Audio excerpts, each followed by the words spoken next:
প্রস্তুতি না নিয়ে এসআইআর প্রক্রিয়া হওয়ায় তাতে বিস্তর সমস্যা হচ্ছে, অযথা হয়রান হতে হচ্ছে সাধারণ মানুষকে।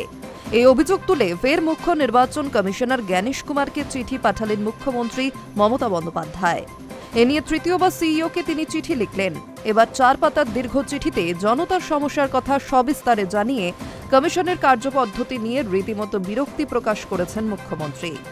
ভোটার তালিকার বিশেষ নিবিড় সংশোধনের কাজে গোড়া থেকে সক্রিয় থাকা এবং পরিশ্রম করা সত্ত্বেও এখন শুনানি পর্বে কেন বাদ দেওয়া হচ্ছে বিএলএদের, এই প্রশ্ন তুলেছেন তিনি।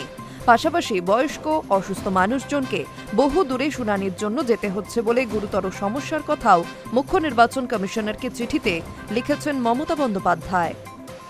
আগামী 2-3 মাসের মধ্যে রাজ্যে বিধানসভা নির্বাচন, তার ঠিক আগে 2025 সালের অক্টোবরের শেষ সপ্তাহ থেকে বাংলা ছাড়াও ভোটমুখী 12 রাজ্যে ভোটার তালিকার বিশেষ নিবিড় সংশোধনের কাজে নেমেছে জাতীয় নির্বাচন কমিশন। এটা কমিশনের রাজনীতি প্রভাবিত সিদ্ধান্ত বলে গোড়া থেকে অভিযোগ তুলেছে রাজ্যের শাসক দল তৃণমূল। যথাযথ প্রস্তুতি ছাড়া এই কাজে বিস্তর গোলযোগ হবে বলেও আশঙ্কা প্রকাশ করেছিল তারা। যত সময় পেরিয়েছে ততই এই আশঙ্কা বাস্তবায়িত হতে দেখা যাচ্ছে। অনেক জায়গায় এসআইআর এর কাজে ছোটখাটো ভুলের জন্য সাধারণ ভোটারদের হয়রানির বাস্তব ছবিটা একেবারে প্রকাশ্যে। কোথাও 79 বছরের অসুস্থকে, আবার কোথাও 104 বছরের বৃদ্ধাকে দীর্ঘ পথ পেরিয়ে যেতে হচ্ছে শুনানি কেন্দ্রে। নাগরিকত্বের হাতে গরম প্রমাণ দেখাতে হচ্ছে। জ্ঞানেশ কুমারকে লেখা চিঠিতে ক্ষোভ উগরে দিয়ে মুখ্যমন্ত্রী অভিযোগ করেন, তথ্য প্রযুক্তি ব্যবস্থার অপব্যবহার করে ভোটারদের নাম ব্যাক এন্ডে মুছে ফেলা হচ্ছে, অথচ আইন অনুযায়ী ভোটার তালিকা সংক্রান্ত বিষয়ে নির্বাচনী রেজিস্ট্রেশন অফিসারদের অনুমোদন বাধ্যতামূলক। এই প্রক্রিয়া তাদের অনেক ক্ষেত্রেই অন্ধকারে রাখা হচ্ছে। চিঠিতে তিনি আরও লেখেন, বিহারে যে নথিগুলি এসআইআর এর সময় বৈধ হিসেবে মানা হয়েছিল, পশ্চিমবঙ্গে হঠাৎ করেই সেগুলি অগ্রাহ্য করা হচ্ছে। এমনকি রাজ্য সরকারের দেওয়া স্থায়ী বাসিন্দা শংসাপত্র ভোটার পরিচয়ের প্রমাণ হিসেবে গ্রহণ করা হচ্ছে না বলে অভিযোগ। এতে পরিযায়ী শ্রমিকদের অযথা হয়রানির শিকার হতে হচ্ছে।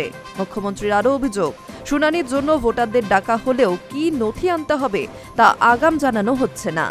অনেক ক্ষেত্রেই জমা দেওয়া কাগজের কোনো রসিদও দেওয়া হচ্ছে না।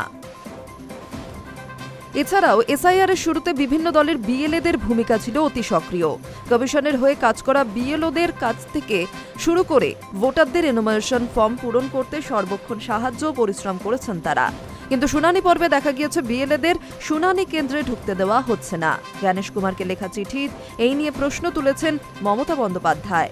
করা চিঠিতে তিনি স্পষ্ট এসব নিয়ে নিজের বিরক্তিকর কথা প্রকাশ করেন। এর আগে নভেম্বর এবং ডিসেম্বর মাসে দুবার এসআইআর চলমান প্রক্রিয়ার মাঝে জ্ঞানেশ কুমারকে চিঠি পাঠিয়ে একাধিক সমস্যার কথা তুলে ধরেছিলেন মুখ্যমন্ত্রী, কিন্তু কোনো সাড়া পাননি বলেও উল্লেখ করেছেন তিনি।